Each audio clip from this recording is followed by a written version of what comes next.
If you want to lose body fat and build muscle, but you don't know much about nutrition or exercise, where do you begin? In today's session, we're going to talk about the top 5 or 6 strategies that you can implement right now to change your body composition.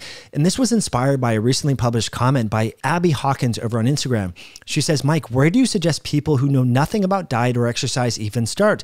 I feel so clueless when it comes to both. I don't even know where to begin. So let's talk about where to start. The first thing you should do is practice early time-restricted feeding, ETRF. And that is simply eat earlier in the day and stop feeding earlier in the day. Now, a lot of people have been doing intermittent fasting with success, but they make the mistake of delaying their feeding window. So they're fasting all day and they start eating food around 4 p.m. and they bookend their day with a lot of calories. That's a bad idea.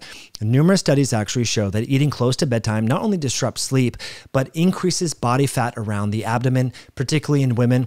We've talked about these studies over the years. So eating earlier in the day is a phenomenal way to start, Abby and many other folks.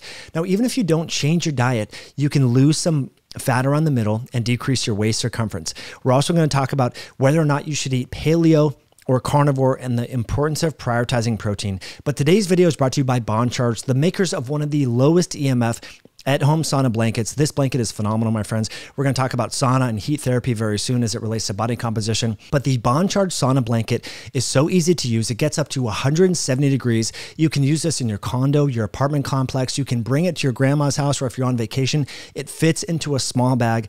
And again, it's one of the hottest yet lowest EMF producing sauna blankets on the market. This helps you detoxify. This is really calming. If you want to de-stress at the end of the day and optimize your sleep and recovery, I strongly suggest doing this, especially after exercise. We know that sauna and heat therapy is really paired with exercise. You can maximize the health benefits of both. It doesn't need a lot of space. You can save by going to bondcharge.com/HIH. I'll put links in the description below. You want to do this after exercise or before going to bed.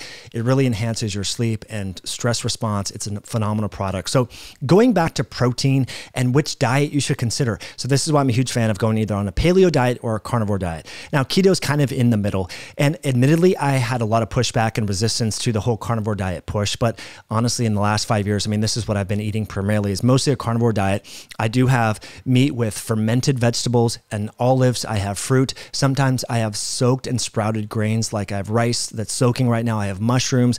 So you can weave in these different foods over time. And I think a lot of people who are brand new to this and don't know anything about nutrition, they start having more red meat in the diet, getting rid of the chicken. I'm not a huge fan of chicken, although I do have 17 chickens in the backyard for their eggs and so forth. I do not eat a lot of chicken. There's many reasons why we can talk about that, but chickens as well as pigs and poultry are fed a lot of grain that's enriched in linoleic acid that is unhealthy, highly oxidizable. We know that ruminants, they eat grass. They eat what they are supposed to naturally eat.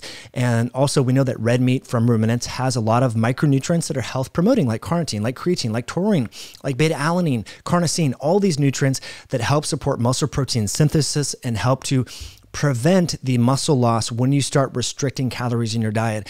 And we've talked a lot about how cutting calories and not prioritizing protein can actually enhance the loss of muscle as well as the loss of the size of your thermogenically active organs like your liver, like your kidney, like your heart. Bad news bears. So we want to focus on protein. Optimize for 1 gram of protein for every pound of ideal body weight. I know that's on the higher side, but protein is so satiating. It's hard to want to crave cookies, crackers, pasta, and bread after you've had some ground beef or a ribeye steak. Or I like to put a lot of, different cuts in the slow cooker or crock pot and just set it and forget it. Slice up an onion or a leek, put some plucked spices in there, and you are good to go. Your family will totally enjoy that. So Abby, focus on protein, cut out the anti-nutrients, cut out the highly processed foods that contain linoleic acid and carbs. Great place to start, compressing your feeding window to 6 to 8 hours earlier in the day. And the other important point, number 3 here, is don't eat within 3 to 4 hours of your optimal bedtime.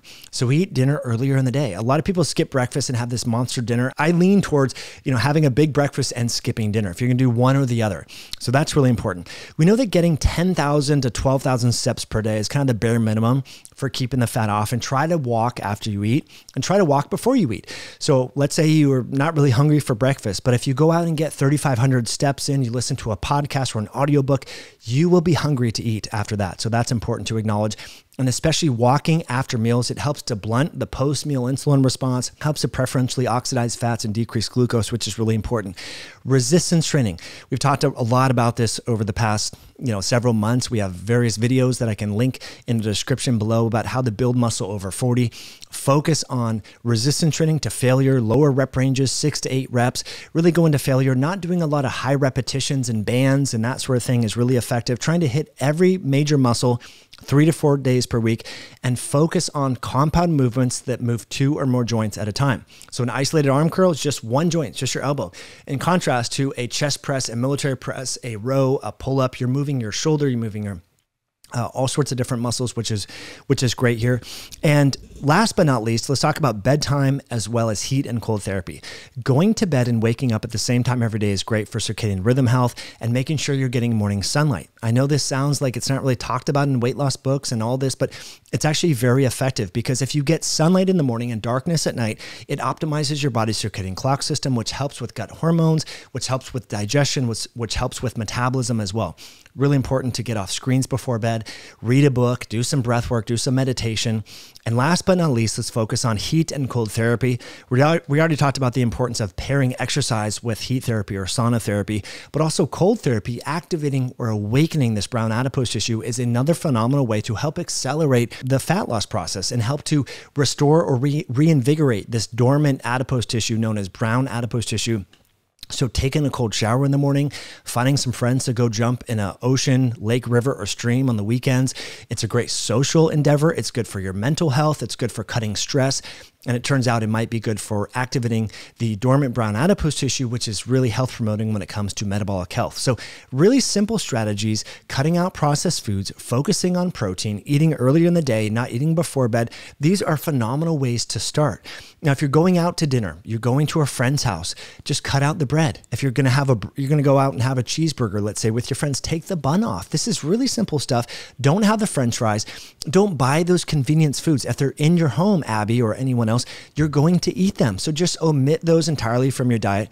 Start eating more whole real foods.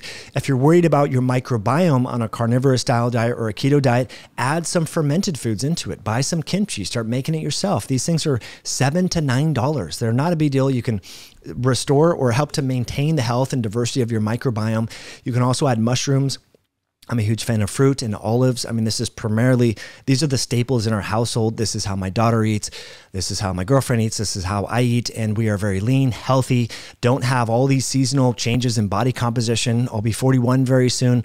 I'm as lean as I was ever, in my early 20s. So, cutting out these processed foods is a great way to go. And again, eating earlier in the day and being mindful about your lifestyle. So hopefully that was helpful, my friends. Let me know in the comment section below if you found any of these tips helpful or not so helpful. I would also like to know in the comments. If you enjoyed this video, please share this with a friend, hit that like button, and we'll catch you on a future one down the road.